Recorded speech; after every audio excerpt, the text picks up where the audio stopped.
मैं रवि कुमार, स्वागत है आपका रेनेसा आईएएस में। चलिए हम लोग 11वीं जेपीएससी पर हल्के फुल्की चर्चा कर लेते हैं।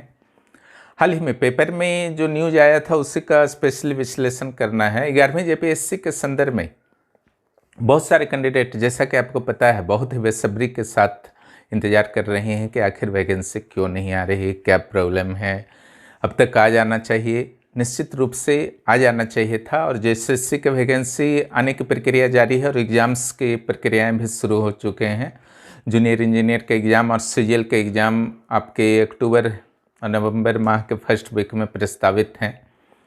तो जो 11th जेपीएससी के प्योर कैंडिडेट्स हैं, जो स्पेशली सिविल सेवा को ही टारगेट में रखे हुए हैं, उनके लिए थोड़ी सी ऊहापोह की स्थिति है। हालांकि झारखंड के संदर्भ में जहाँ तक मेरा मानना है कि ऊहापोह की स्थिति नहीं है, ऐसा यहाँ पर अक्सर होता है, इसलिए चिंता करने की बात नहीं है। वैकेंसी तो सरकार को देना ही है, आज दे कल दे, वह रोक नहीं सकती है वैकेंसी। लेकिन हाल ही में जो पता चला है वैकेंसी के संदर्भ में एक पेपर के माध्यम से कि जेपीएससी को वैकेंसी भेजी गई थी, लेकिन जेपीएससी के द्वारा अध्याचना को लौटा दिया गया है। ठीक है, स्पेशली जो आप पिछले कुछ वैकेंसी को अगर देखा जाए, जेपीएससी के कुछ प्रमुख वैकेंसी को, जैसे आपका एक सीडीपीओ का वैकेंसी था, तो सीडीपीओ वाले में वैकेंसी को जारी कर दिया गया जेपीएससी के द्वारा सरकार से अध्याचना प्राप्त होने के बाद। फिर जैसा कि आपको पता है उसे वापस लेना पड़ा। तो वहाँ पर कुछ टेक्निकल समस्याएँ थीं, ग्रेड पे से रिलेटेड, सीट्स की संख्या से रिलेटेड, तो उसको फिर वापस लेना पड़ा जेपीएससी को। फिर से उसको कैबिनेट से अनुमति दी जा चुकी है सीडीपीओ वाले एग्जाम्स को, तो उसके वैकेंसी बहुत जल्द आने की संभावना है। दूसरा जो आपका एक इम्पॉर्टेंट वैकेंसी था जेपीएससी का सिविल जूनियर, तो वहाँ पर भी फिर समस्याएं, जैसे ही वैकेंसी जारी हुए तुरंत अभ्यर्थी कोर्ट पहुँच गए। तो वहाँ पर फिर उम्र सीमा जो फिक्स किया था जेपीएससी ने सरकार के निर्देश पर, उस उम्र सीमा को फिर से वापस लेना पड़ा। तो जेपीएससी के लिए एक समस्या वाली स्थिति बन जाती है। और आपने पिछले 6ठे और 7वें जेपीएससी को भी देखा था कि किस तरीके से जेपीएससी को बार बार कोर्ट में जा कर के जवाब देना पड़ता था। हालांकि नियमावली में कुछ भी प्रॉब्लम है नहीं है, इस संदर्भ में पूरी तरीके से जिम्मेदारी कार्मिक विभाग की होती है जो सरकार के पास है। इसमें जेपीएससी की किसी तरीके के उत्तरदायित्व नहीं होते हैं, वह तो नियम के अनुसार नियुक्ति करता है। लेकिन जब उसमें नियमावली में ही कुछ ऐसे प्रॉब्लम्स होते हैं तो उसको सपोर्ट करना जेपीएससी के लिए भी बहुत बड़ी समस्या बन जाती है। शायद यही कारण रहा कि जो अध्याचना भेजा गया था जेपीएससी 11th जेपीएससी के लिए, उसे वापस कर दिया गया। जेपीएससी का कहना है कि पहले नियमावली को आप पूरी तरीके से दुरुस्त कीजिए ताकि कोर्ट कचहरी का यह मामला नहीं बने। एक तरीके से अभ्यर्थियों के लिए यह जो है आपका बेहतर निर्णय है। हालांकि थोड़ा सा इससे आपका लेट हो सकता है, 1.5-2 माह लेट हो सकता है, क्योंकि यहाँ पर कोई बहुत बड़ा मैटर नहीं था। नियमावली में जो प्रॉब्लम्स हैं वो सुधार दिया जाता तो तुरंत वैकेंसी आ जाते।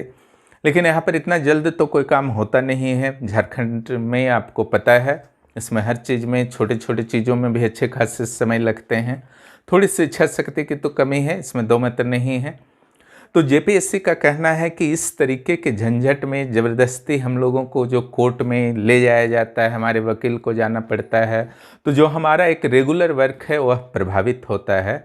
ऐसी स्थिति नहीं चाहते हैं। और जेपीएससी की जहाँ तक नियमावली की बात है, तो नियमावली के कारण ही 6ठे और 7वीं जेपीएससी में प्रॉब्लम्स आए हैं। यहाँ पर प्रारंभिक परीक्षा में आरक्षण नहीं दिया गया है, केवल यह कहा गया है कि कुछ मार्क्स जो हैं डाउन कर दिए जाएंगे अगर 15 गुना अभ्यर्थी किसी भी कैटेगरी में नहीं मिलते हैं। तो इसे एक स्पष्ट नियमावली नहीं कहा जा सकता है। या तो जेपीएससी का कहना है या तो सरकार क्लियरली बोल दे कि आरक्षण नहीं देंगे, या फिर क्लियरली यह बता दे सरकार कि हाँ आरक्षण दिया जाएगा। इससे जेपीएससी को आसानी होगी। और अगर इस तरीके से क्लियर स्टेप्स नहीं उठाए जाते हैं गवर्नमेंट के द्वारा, तो यह मामला फिर जाकर के कोर्ट में फंसेगा। और एक मामला है उम्र सीमा का। उम्र सीमा तो संभवतः जेपीएससी में 1 अगस्त 2019 ही रखी जाएगी। लेकिन अभ्यर्थियों की मांग है कि 2017 या 18 रखा जाए। कई अभ्यर्थियों के द्वारा तो यह भी मांग की जा रही है कि चूंकि पिछली बार कोरोना काल था इसलिए 2013 रखा जाए।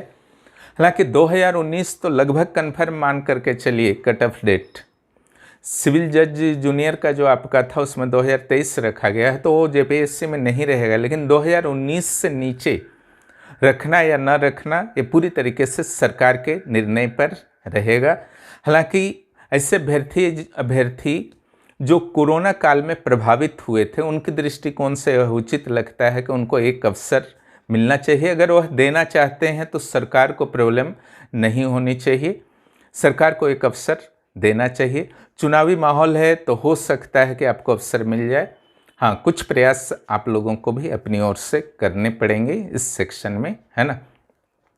इट मीन्स वैकेंसी में 1-1.5 माह आपके और लेट हो सकते हैं, लेकिन सिलेबस के नेचर को देखते हुए वैकेंसी में अगर लेट हो रहा तो उन लोगों के लिए यह एक बेहतर अवसर है जो अभी तक अपनी तैयारी को शुरू नहीं कर पाए हैं लेकिन जेपीएससी देना चाहते हैं। तो अभी भी अवसर है, लग जाइए। जब तक वैकेंसी नहीं आया है तब तक अवसर है। वैकेंसी आने के बाद वास्तव में वैकेंसी उन्हीं के लिए होगा जो कुछ तैयारी कर चुके हैं। फ्रेशर्स के लिए काफ़ी समस्या फिर आती है कि 7-8-9 महीने में जो है वह फिनिश कर लेंगे, क्योंकि यहाँ पर कंपटीशन लेवल जो आपको पता है जेपीएससी में बहुत हाई रहता है। ऐसा नहीं कि 5.5 लाख जिन्होंने भरा सारे के बीच कंपटीशन होता है। कंपटीशन तो होता है 20-25 हज़ार के बीच ही, लेकिन सीट्स तो आपका हज़ारों में यहाँ नहीं होंगे। 400-500 सीट होंगे, उससे अधिक तो होंगे नहीं जेपीएससी में। यहाँ पर आपको जैसा कि पता है कि यहाँ पर बस डिग्री चाहिए जेपीएससी के लिए। यहाँ तो सारे लोग बैठेंगे, चाहे आईआईटी से वो किए हुए या रांची यूनिवर्सिटी से किए हुए हों अपने बैचलर को, या फिर एमबीबीएस एम्स से किए हुए हैं, या फिर आपका किसी कॉलेज से झारखंड के किए हुए हैं, या बीएचयू से किए हुए हैं, दिल्ली यूनिवर्सिटी से अपना ग्रेजुएट किए हुए हैं। तो सबके बीच मुकाबला होगा, लेकिन क्योंकि इस अवसर को कोई भी छोड़ना नहीं चाहेगा, चाहे सीडीपीओ का एग्जाम्स हो या जेपीएससी का, क्योंकि सारे एग्जाम्स जो हैं सिविल सेवा के होते हैं। क्लियर। और वास्तव में आपका सपना है कि झारखंड में सिविल सेवक के रूप में अपना जीवन बिताना है, ठीक है, तो नर्वसनेस को त्याग कीजिए। होता है कि वैकेंसी नहीं आ रही है, बस तैयारी किए जा रहे हैं, तो एक आपका नेगेटिविटी तो उत्पन्न होगा ही, और नेचुरल है, उसको नेचुरल वे में लीजिए। लेकिन आपका क्या काम है, उसको पॉजिटिव में बनाना है ना। क्योंकि झारखंड जैसा स्टेट पूरे देश में आपको नहीं मिलेगा।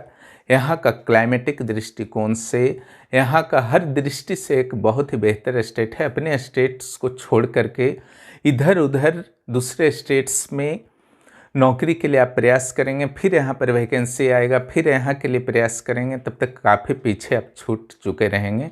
बेहतर है कि कहीं और जाने की अपेक्षा झारखंड की तैयारी पहले बेहतर कर लीजिए, फिर सेंट्रल लेवल को देखिए, थोड़ा बहुत बिहार वाले को देख सकते हैं, लेकिन पहले झारखंड वाले को फिनिश कीजिए। इसी रणनीति पर चलिए। अगर जेपीएससी की आपने तैयारी फिनिश कर ली है तो सीजीएल की अभी चल रही है, सीजीएल दे सकते हैं, सीडीपीओ को स्टार्ट कर सकते हैं। ऑप्शंस बहुत सारे हैं। नर्वस होने की जगह जो है अपने वर्क पर ध्यान दीजिए और ज़्यादा से ज़्यादा वर्क कीजिए। और जिनके मात्र 11th जेपीएससी ही जिनके लिए मात्र ऑप्शन है और एक बार फिनिश भी कर चुके हैं, दूसरा तीसरा चौथा बार उसको रिवीजन करते रहिए और आपके जो वर्क हैं अपने करते रहिए। चाहे आप नौकरी वाले हों, हाउस वाइफ्स हों, सभी के लिए एक बेहतर अवसर है, क्योंकि अच्छा खासा इस बार फिर से समय आपको मिल गया जेपीएससी में। तो आपके लिए जब समय मिल रहा तो धीरे धीरे करके आपको अपने जो भी सिलेबस में दिए गए हैं कोशिश करके फिनिश कर लेना चाहिए। और किन्हीं को भी तैयारी से रिलेटेड समस्या आती है तो निश्चित रूप से रेनेसाइज से ज्वाइन कर लीजिए। वहाँ बुक पढ़ने की आपको ज़रूरत नहीं पड़ेगी, वहाँ ज्वाइन कीजिए। 8-9 महीने में आपको पीटी और मेंस समाप्त करा दिया जाएगा, जिससे आप अपने आप को सुरक्षित महसूस करेंगे। और वहाँ पर काफ़ी प्रभावित तरीके से स्टडी कराया जाता है और शुल्क को जितना संभव हो सका है न्यूनतम रखा गया है, जिससे आपको लाभ होगा। सीजीएल पेपर 3 के लास्ट रिवीजन चल रहे हैं, वहाँ पर भी आप ज्वाइन कर सकते हैं। सीडीपीओ प्रीलिम्स के क्लासेस शुरू हो चुके हैं और मेंस के क्लासेस बहुत जल्द शुरू होंगे एलएसडब्ल्यू ऑप्शनल के साथ। और बहुत जल्द हमारी कोशिश है कि आईएएस प्रीलिम्स बैच को भी स्टार्ट किया जाए। इन्हीं सारी जानकारियों को देना था। और 11th JPSC वाले जो स्पेशली हैं, निश्चित रूप से आपके इंतज़ार की घड़ी लंबी हो रही है, लेकिन इंतज़ार का फल मीठा होता है अगर आप मेहनत के साथ इंतज़ार करें तो, है ना। हाथ पे हाथ धरकर इंतज़ार मत कीजिए, कुछ न कुछ अपने लक्ष्य के लिए करते रहिए। जहाँ पर आपके वीकनेस हैं, लिटरेचर में वीकनेस है तो लिटरेचर को, लैंग्वेज पेपर को ठीक कर लीजिए।